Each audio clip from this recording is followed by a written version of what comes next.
From the August 1981 issue of Car and Driver. At first blush, 1981 wouldn't seem to be a year of great change for the Mazda 626.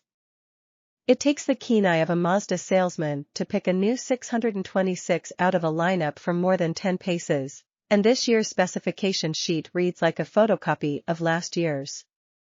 Which is why the 626 is one of this season's biggest surprises. Truth be known, it's a very different automobile now. The specific subject of this short take is this year's new addition to the fold, the 626 Luxury. Though Mazda bills the Luxury as a separate model, it's actually an all-inclusive, check-one-box options and trim package. And since 626 Luxuries are little different from standard-issue 620 SIXS under the new trim, most of what we say here applies across the board. As you might guess from the quirky name, the 626 Luxury doesn't come with four-wheel drive or mud flaps. The package, which is available on either the 2- or the 4-door sedan, includes fancier upholstery and a heavy helping of comfort and convenience items, all intended to push the 626 into sporty personal car territory with the likes of the Toyota Celica Supra, the Datsun 200SX, and the Honda Accord LX. You may recall that the 626 was anything but a stripped-down tin can to begin with. The $7,295 base 626 offers the kind of arm's-length standard equipment list that the Japanese have become famous for.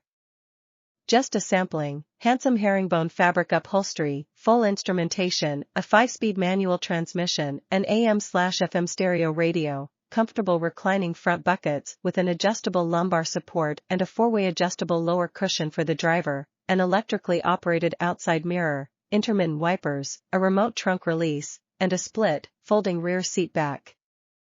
Life in the deluxe lane, Mazda obviously demanded a whole lot more standard hardware, so the $1,800 premium you pay for a 626 Luxury buys another round of equipment.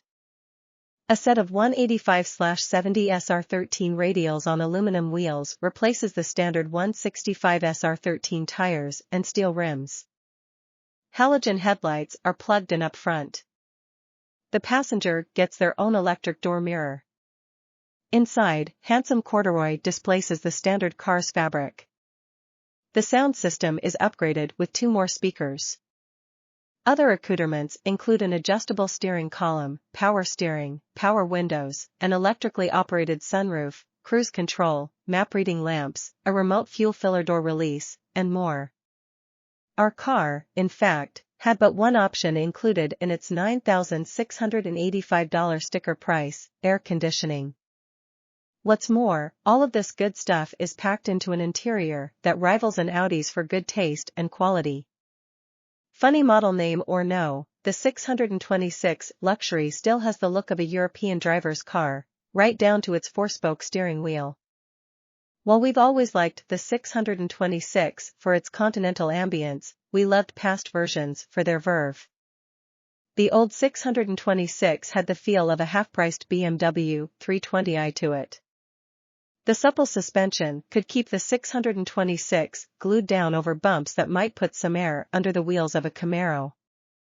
The steering was accurate. The engine had enough zip to keep things interesting. But alas, that's all changed.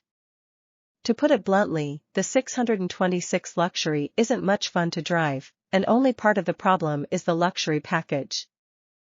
For one thing, the 620 SIXS road manners have gone sharply downhill. The suspension doesn't seem as ready to cut and run when you twist the steering wheel. Mazda, however, says the calibrations are unchanged. The new power steering is rubbery. Worse yet, pavement that's scalloped near the shoulder gives the front end fits. With every undulation, the 626 straggles off toward the edge like a nosy puppy. It has to be constantly restrained. How much of this is a result of the power steering, we really can't say. But even if the handling of the standard 626 is up to snuff, there's no getting around the deficiencies in the engine bay of all 620 SIXS. While most carmakers have been improving performance of late, Mazda has gone just the other way with the 626. The 74 horsepower, 1970 cubic centimeters four-cylinder, a refugee from Mazda's B2000 pickup truck, wheezes heavily when you push it and performs as if it were pulling a trailer.